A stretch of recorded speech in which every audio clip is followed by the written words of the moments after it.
ऐसा लगता है कि आम आदमी पार्टी की राष्ट्रीय कार्यकारिणी से चारों नेताओं को निकाले जाने का फैसला पहले से तय था। बैठक शुरू होते ही प्रस्ताव लाया गया और जल्दी से 3/4 लोगों ने उसका समर्थन कर दिया। दावे किए गए कि यह फैसला एकदम लोकतांत्रिक है।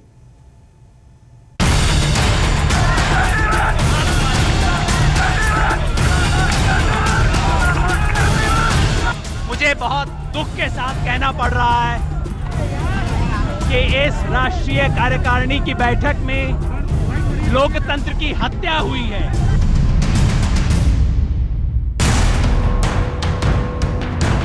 स्क्रिप्ट पहले से तैयार थी, बस वक्त का इंतजार था।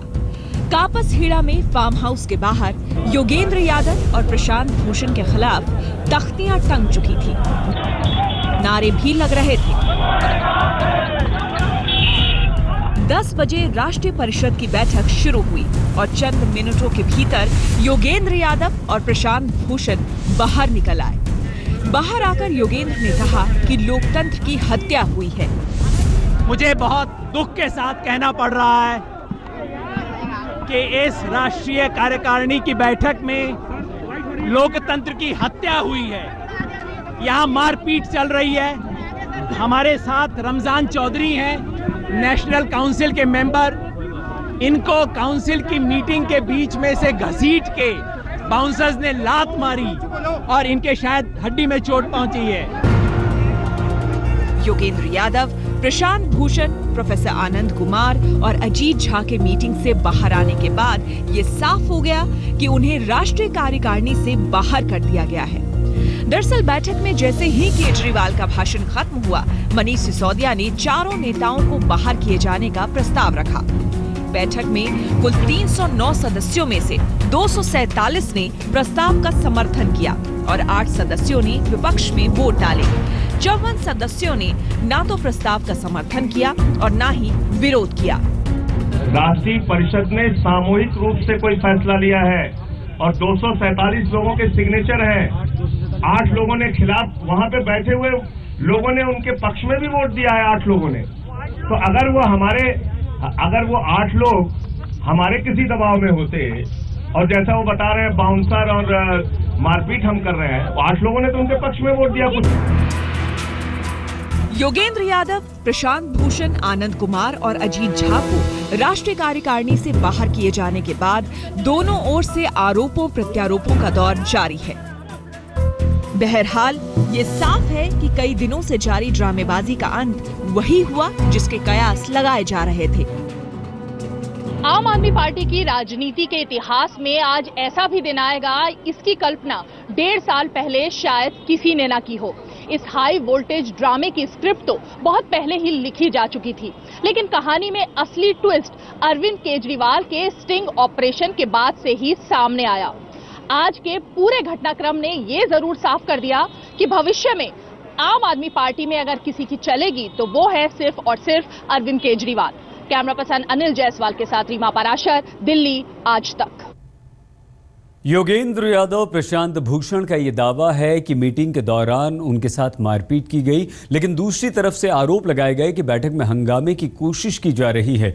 दोनों तरफ से आरोप प्रत्यारोप का ये दौर लगातार चलता रहा। कोई इशारा ऐसा हुआ कि भाई इसको बाहर ले जाए, वो उठाया उन्होंने और मुझे उठाकर बाहर ले गए। ये सब देख रहे हैं। उठा के बाहर ले गए या पिटाई भी की?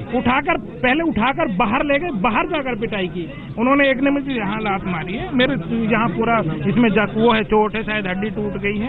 एक ने मुझे यहाँ मुक्का मारा, उससे मेरा पेन था वो टूट गया और उसकी सारी चाहिए बिखर गई। जो मारपीट की बात कही जा रही है एकदम गलत बात है, एकदम झूठी बात है। कोई मारपीट नहीं हुई है और अगर आप कहेंगे जरूरत पड़ेगी तो उसके प्रमाण भी हम दे देंगे। इसलिए इस तरह की बात नहीं करनी चाहिए। प्रस्तावक ने कोई अनुमोदक की भी जरूरत नहीं समझी, जो प्रपोज कर रहा था उसे सेकेंडर की भी जरूरत नहीं पड़ी और उसने खुद उस पर वोटिंग शुरू करवा दी। हमने कहा कि कम से कम चर्चा का तो वक्त दीजिए, इस पे बहुत बातें हुई हैं, हम जवाब देना चाहते हैं, जवाब का वक्त दीजिए। गोपाल राय मूर्ति की तरह बैठे रहे। मैं आगे गया और ये बॉक्सर्स ने मेरे को रोका। राष्ट्रीय परिषद ने सामूहिक रूप से कोई फैसला लिया है और 247 लोगों के सिग्नेचर हैं। 8 लोगों ने खिलाफ, वहां पे बैठे हुए लोगों ने उनके पक्ष में भी वोट दिया है 8 लोगों ने। तो अगर वो 8 लोग हमारे किसी दबाव में होते और जैसा वो बता रहे हैं बाउंसर और मारपीट हम कर रहे हैं, 8 लोगों ने तो उनके पक्ष में वोट दिया। आम आदमी पार्टी ने राष्ट्रीय कार्यकारिणी से 4 नेताओं को बाहर का रास्ता दिखा दिया, लेकिन इस फैसले तक पहुंचने से पहले और बाद में जमकर तमाशा और हंगामा होता रहा।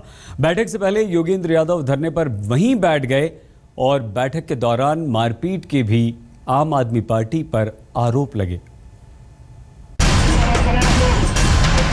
कापासेड़ा के रिसोर्ट के भीतर बैठक में जो होने वाला था उसकी झलक रिसोर्ट के बाहर दिखने लगी थी। बैठक के लिए सुबह 10 बजे का वक्त तय किया गया था, लेकिन तमाशा काफी पहले ही शुरू हो चुका था। योगेंद्र प्रशांत के विरोधियों ने मोर्चा संभाल रखा था। सुबह के करीब 9:45 बजे का वक्त रहा होगा।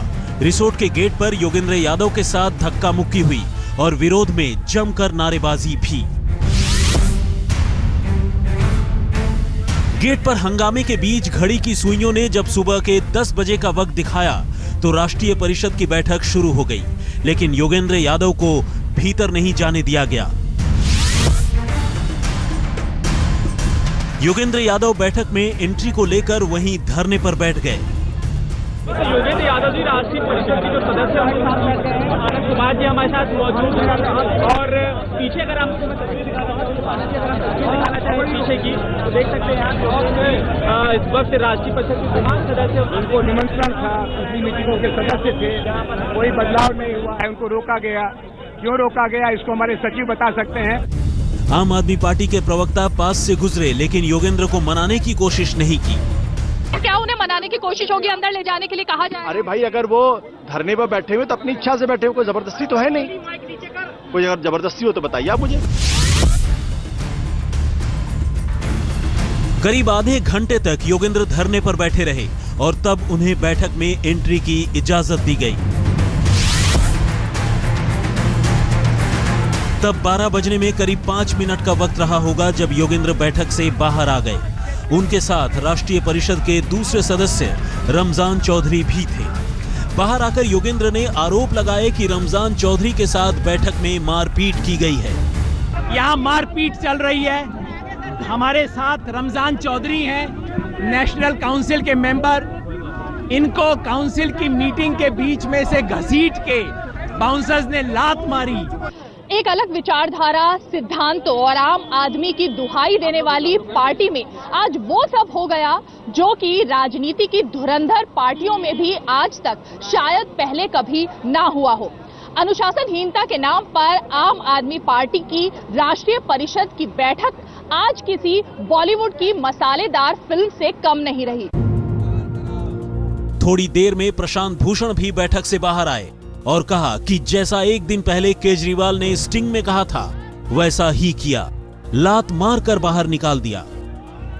कल जो अरविंद का जो स्टिंग आया जिसमें वो कह रहे हैं कि इन लोगों को लात मार के बाहर निकाल दिया जाना चाहिए, उसी पूरी प्रक्रिया का आज षड्यंत्र इस नेशनल काउंसिल की मीटिंग में रचा गया।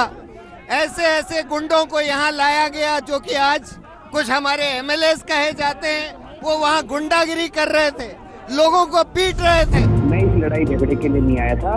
दरअसल एक दिन पहले एक स्टिंग टेप आया है जिसमें केजरीवाल ये कहते सुने जा रहे हैं कि अगर योगेंद्र और प्रशांत दूसरी पार्टी में होते तो लात मारकर निकाल दिए गए होते। पिछले 4 दिन में प्रोफेसर आनंद कुमार और अजीत झा ने जो कमी करी है, मतलब इतना कमीना।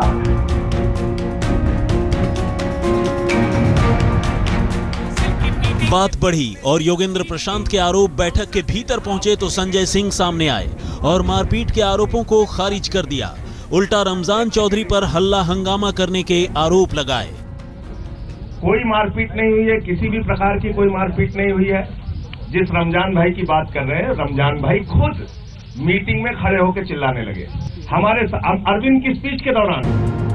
लेकिन बैठक में शामिल आम आदमी पार्टी के विधायक देवेंद्र सहरावत ने भी माना कि बैठक के भीतर मारपीट हुई थी। आप कह सकते हैं कि एक वारदात, अनफॉर्चुनेट इंसिडेंट, फिजिकल जो है मैन हैंडलिंग की वाकया हुआ था और मैंने जो है खड़े होकर कहा था कि जो है इसको बंद करिए, और मैं बाहर भी गया था जिस व्यक्ति के साथ हो रहा था, और वहां पर जो व्यक्ति मुझे नजर आए थे उनको कहा भी था कि इसको बंद करिए और जो है अब इस तरह की कार्रवाई दोबारा से दोहराई नहीं जाती। बैठक में मारपीट हुई या नहीं इसका खुलासा तो हो जाएगा, लेकिन दोनों ओर से सबूतों के दावे किए जा रहे हैं। मगर इतना तय है कि इससे आम आदमी पार्टी आम झगड़ा पार्टी जरूर कही जाने लगी है। अरविंद ओझा के साथ पंकज जैन, दिल्ली आज तक। अब सवाल यह है कि योगेंद्र यादव और प्रशांत भूषण क्या करेंगे, उनके समर्थक क्या करेंगे, क्या ये लोग मिलकर दूसरी पार्टी बनाएंगे? फिलहाल ये बात तो साफ नहीं है। हाँ, प्रशांत भूषण ने इतना जरूर कहा है कि वो राष्ट्रीय परिषद के फैसले को नहीं मानेंगे, अदालत में चुनौती देंगे। So unfortunately, with great regret, I failed in my attempt to try and curb his dictatorial tendencies.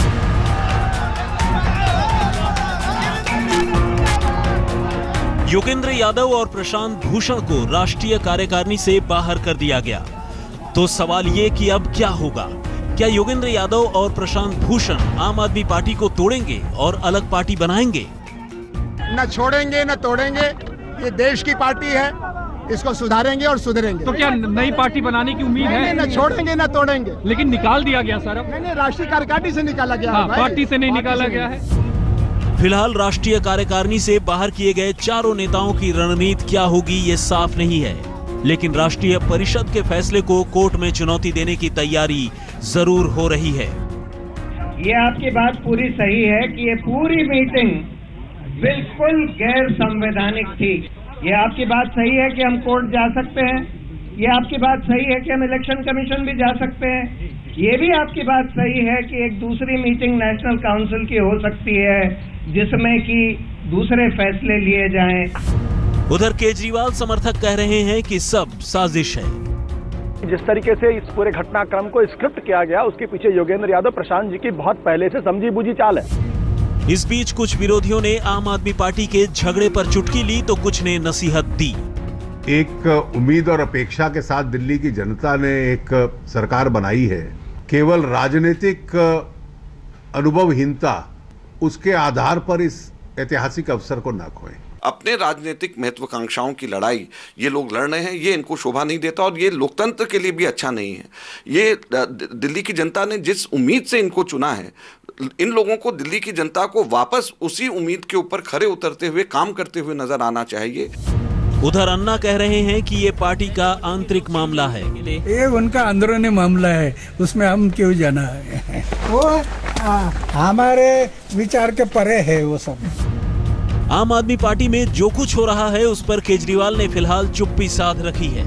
देखने वाली बात होगी कि तानाशाही के आरोपों के बीच दिल्ली के मुख्यमंत्री और पार्टी के संयोजक क्या जवाब देते हैं। अरविंद ओझा और पंकज जैन के साथ बालकृष्ण, दिल्ली आज तक।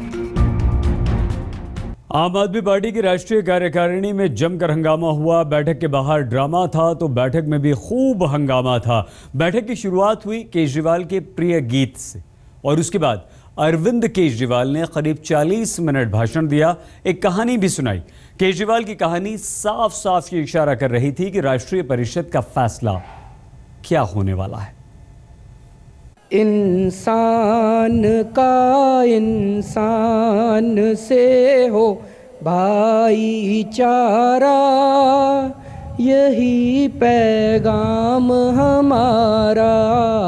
हर आम और खास मौके पर केजरीवाल अक्सर ये गीत गुनगुनाते हैं। राष्ट्रीय परिषद की बैठक की शुरुआत भी इसी गीत से हुई। दिल्ली के मुख्यमंत्री और पार्टी के राष्ट्रीय संयोजक के साथ मिलकर सबने ये गीत गाया और भाईचारे का संदेश देने की भी कोशिश की, लेकिन थोड़ी ही देर बाद भाईचारे का गला घोंटकर योगेंद्र और प्रशांत भूषण को पार्टी से बाहर निकाल दिया गया। बैठक की शुरुआत में अरविंद केजरीवाल ने करीब 40 मिनट लंबा भाषण दिया, जिसमें उन्होंने दिलचस्प कहानी भी सुनाई। कहानी बैठक के फैसले की ओर साफ साफ इशारा कर रहा था। केजरीवाल ने सुनाया, एक बच्चे को लेकर दो महिलाएं राजा के पास पहुंचती है। दोनों महिलाएं बच्चे पर अपना हक बताती हैं। उनकी फरियाद सुनकर राजा बच्चे को दो हिस्सों में काटकर बंटवारा करने का आदेश देता है। राजा का आदेश सुनकर बच्चे की असली मां रोने लगती है। इतनी कहानी सुनाकर केजरीवाल भावुक हो गए और थोड़ी देर के लिए चुप हो गए। फिर उन्होंने आगे की कहानी सुनाई। कहा वो राजा से कहती है कि बच्चे के साथ ऐसा न किया जाए, बच्चा दूसरी महिला को ही सौंप दिया जाए। उसकी बात सुनकर राजा फैसला करता है कि असली मां वही है। केजरीवाल का भाषण खत्म होते ही राष्ट्रीय परिषद के चारों नेताओं को बाहर निकाले जाने का प्रस्ताव पास किया गया, लेकिन उस प्रस्ताव को सुनने के लिए और आगे की कार्रवाई देखने के लिए केजरीवाल वहां मौजूद नहीं थे। केजरीवाल की गैर मौजूदगी में ही बैठक में हंगामे और मारपीट के आरोप भी लगे। रीमा पराशर के साथ पंकज जैन, दिल्ली आज तक।